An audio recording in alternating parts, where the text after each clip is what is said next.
Susunod ng mga talentado ay mag-amang taga-Jetsan. Si tatay ay palasali sa mga contest para lang madagdagan ang kanyang kita sa pamamasada ng motorsiklo. Pakinggan natin ang kanyang kwento. Sobrang napakalungkot po ng nangyari sa buhay namin. Nahulog po kami sa isang malalim na kanal. Buong pamilya po kami. So, na-hospital. May opera pa siya dito sa paa niya. Nahirapan din po kami humanap ng pambayad sa hospital. Ilang taon na rin po ako walang trabaho kasi nag-close yung company na pinagtatrabuhan ko. Nag-apply ako sa iba, hindi naman natatanggap. So, yun na lang ang source namin, yung pagkanta namin. Kami kumukuha ng panggastos namin sa pang-araw-araw. Kung manalo-matalo naman po kami dito sa Talentadong Pinoy, masayang-masaya po kami na naging part po kami. Very good. With voices ringing loud like a prayer, here's Roberto and Emily Conjurado, or simply, La Conjurado.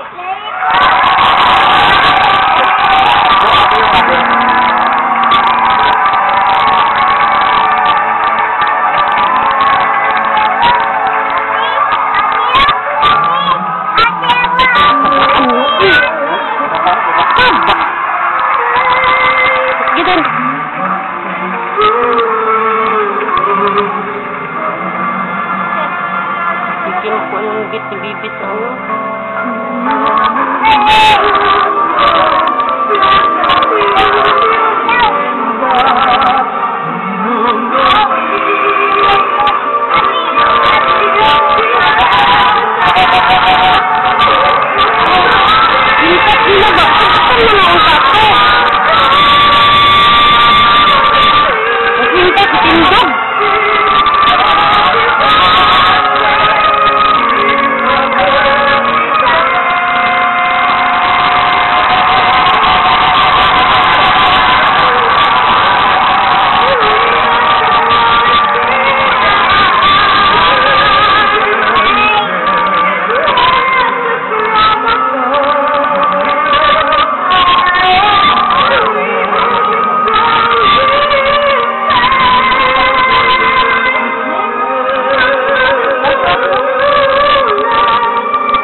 Ito kasi may pangalan. Champurados pa na.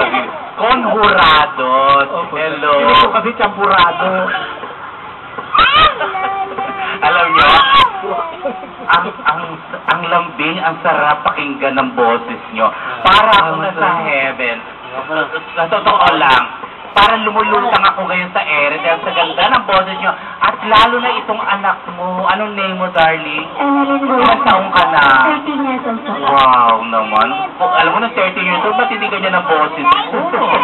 Napalakul yata. Nagbibinasa ka kasi nun, ha? Alam mo, yung mga hampas ng kamay nyo ng ganyan, yung mga pag-ganon nyo, wow, parang lumalapay sa puso ko. Nahihirapan na kagad ako mag-decide kung sino pipiliin ko, pero ngayon, kayo'y nasa dibdib ko, kayo'y nasa bituka ko, pati sa ngalangalak ko, feel na feel ko yung ginawa nyo, ang kinanta nyo! Heaven! The prayer by heaven! Sama! Ito na! Ewan ko!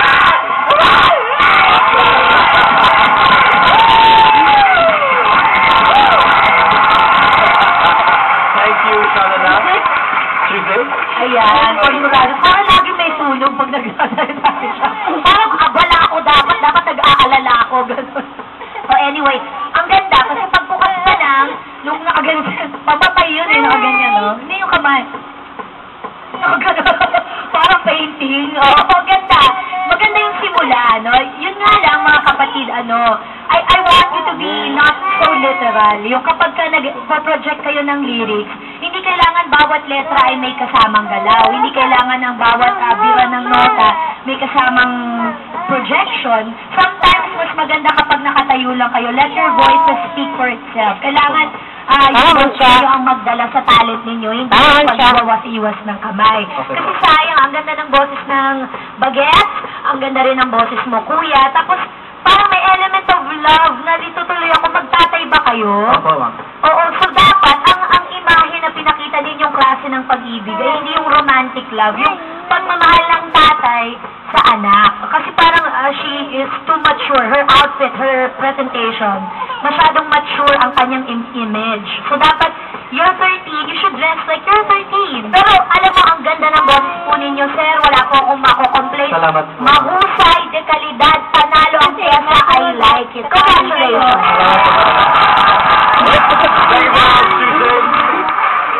And Arnel, what do you say? The good point, yung pagkakaawit, magaling kasi sakto lahat, yung mga nota, wala masyadong mga flat, nag-sharp, wala nalilate.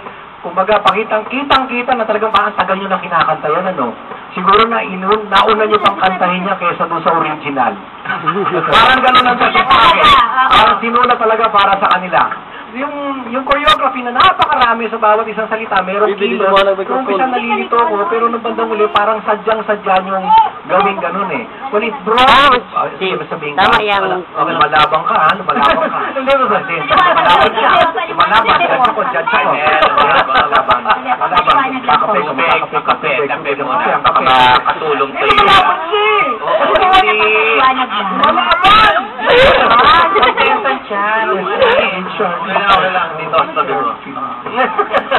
Richard, nasa na ako? Wala ka tulog. Naging matanda ako.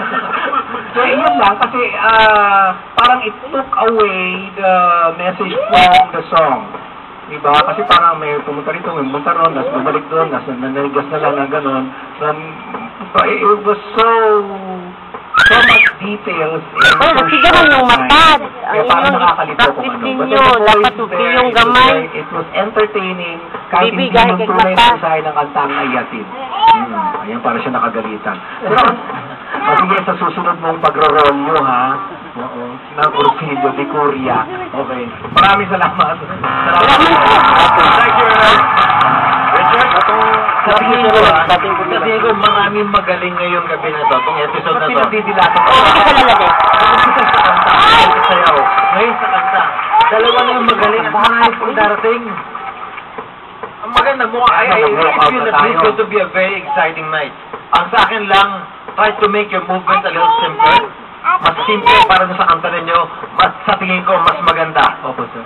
Sa boses ninyo, wala kayong masasabi, magandang quality ng voice mo, pati na anak mo, anak, bawasan mo lang ng konting kulot sa dulo, no? O, kasi medyo luma na yung ganun style. But overall, I really like the two of you. You're doing very well. Ipagdasal nyo na walang mas magaling sa inyo dahil magandang pag-asa na manalo kayo ngayong gabi.